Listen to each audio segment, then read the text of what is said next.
खौफ, जोर, ज़बरदस्ती, धोखे और ज़्यादती के गिर्द घूमती मेरी कहानी। एक सुनसान जगह पे वो लोग मुझे लेके गए थे। वहाँ पे सिर्फ एक कमरा था और खेत थे आसपास। तो उसके बाद 2 दिन उन लोगों ने मेरे साथ ज़बरदस्ती की। तो तीसरे दिन वो एक मुझे लेके गए मदरसे में। वहाँ पे उन लोगों ने मुझसे इस्लाम कबूल करवाया ज़बरदस्ती। ना मैंने कोई इस्लाम कबूल किया है, ना मैंने कोई निकाह कबूल किया है। तो वो ये जो कुछ भी है सब कुछ उन लोगों ने ज़बरदस्ती किया है मेरे साथ।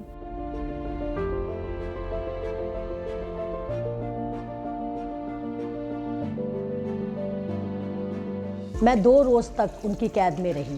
वो 4 आदमी थे जो मुझे ज़्यादती का निशाना बनाते थे।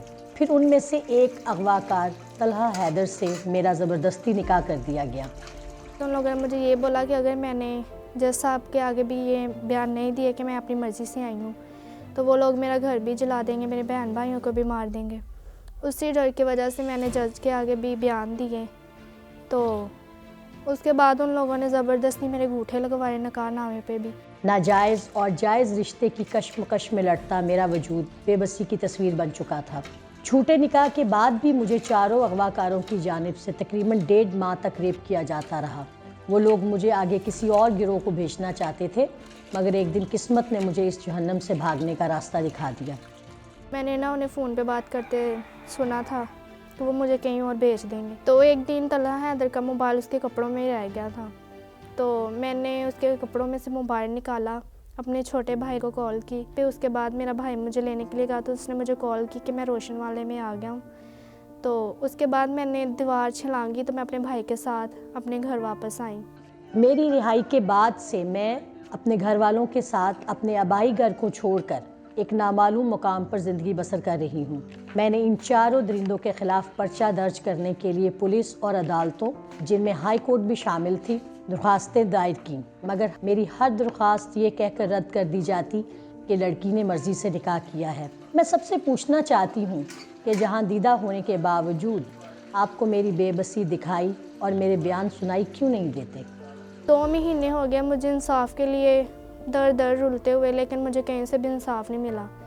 वो लोग एक तस्वीर ही दिखाते हैं जज को और वो यही कह देते हैं कि लड़की ने अपनी मर्ज़ी से किया ये सब कुछ। अगर मैंने अपनी मर्ज़ी से किया तो फिर ऐसे तो तलहा हैदर की मैं बीवी हुई ना, तो बकाया कि तुम्हें कुछ भी नहीं लगती। तो फिर मेरे साथ उन लोगों ने क्यों जाती कि ये नहीं वो देखने, बस वो यही कह देते कि इसने अपनी मर्ज़ी से किया है।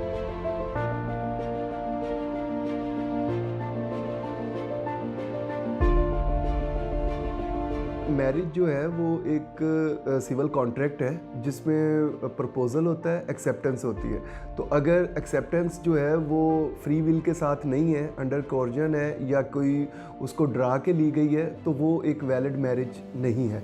और वो खातून जो है उस वक़्त अगर किसी प्रेशर में या दबाव में आके वो साइन कर देती है या शादी कर लेती है और बाद में वो आके कहती है कि जी मेरे साथ ये ज़्यादती हुई है और वो एक स्टेटमेंट रिकॉर्ड करवाना चाहती है अपना, तो मेरा ख्याल है कि कानून के ऐसी बहुत सी प्रेसिडेंट्स हैं कि उसके बयान की रोशनी में मैटर को जो है वो प्रोब होना चाहिए, एटलीस्ट उस पर इन्वेस्टिगेशन होनी चाहिए। वो बात की बात है कि इन्वेस्टिगेशन में क्या कंक्लूजन निकलता है। अब एक मसीही रहनुमा इंतज़ार गिल मेरी और मेरे ख़ानदान की मदद कर रहे हैं। वो कितनी दफ़ा मेरे केस के सिलसिले में पुलिस अफसरान से भी मिले, मगर अभी तक कुछ नहीं हुआ। जब मैं इस बात पे परेशान हूँ कि सीपीओ साहब ने जब पूछा कि तुम्हारे साथ ज़्यादती हुई है, अगर नाक ज़्यादती हुई तो फिर बच्ची अपनी चेयर से खड़ी हो गई है। बच्ची ने खड़े होकर रोकर सीपीओ साहब से कहा कि मेरे साथ 4 लोगों ने ज़्यादती किया, मेरे साथ किया, मैं आपको बयान कर रही हूँ कि मेरे साथ ज़्यादती की। फिर भी नोटिस नहीं हुआ। इस बात पे हम भी परेशान हैं। या तो हम अक़लियत हैं इसलिए हमारे साथ ये हो रहा है, तो या फिर जो पुलिस है ये बेबस है। मेरे निकाहनामे से लेकर हर कागज़ पर मेरे अंगूठे ज़बरदस्ती लगवाए गए थे और मैं बग़ैर किसी खौफ के ये कहती हूँ कि मैं कल भी मसीही थी, आज भी हूँ। इसीलिए मैं अपने साथ होने वाले मामले को सिर्फ़ और सिर्फ जिनसी ज़्यादती समझती हूँ। अब एक बात ही मैं हर जगह यही बात बोल रही हूँ कि मेरे साथ ज़बरदस्ती की है, उन लोगों ने मेरे साथ ज़्यादती हुई है, तो मुझे कोई भी इंसाफ नहीं दिला रहा। मैं क्रिश्चियन हूँ और क्रिश्चियन ही रहूँगी। ना मैंने उनका कोई इस्लाम कबूल किया, ना मैंने उनका कोई निकाह कबूल किया। तो मैं कल भी क्रिश्चियन थी और आज भी क्रिश्चियन हूँ। मैं और मेरा ख़ानदान ना सिर्फ शदीद ज़हनी दबाव का शिकार हैं, बल्कि जबर और बढ़ती तारीकी में गुमशुदा इंसाफ के मतलाशी भी हैं।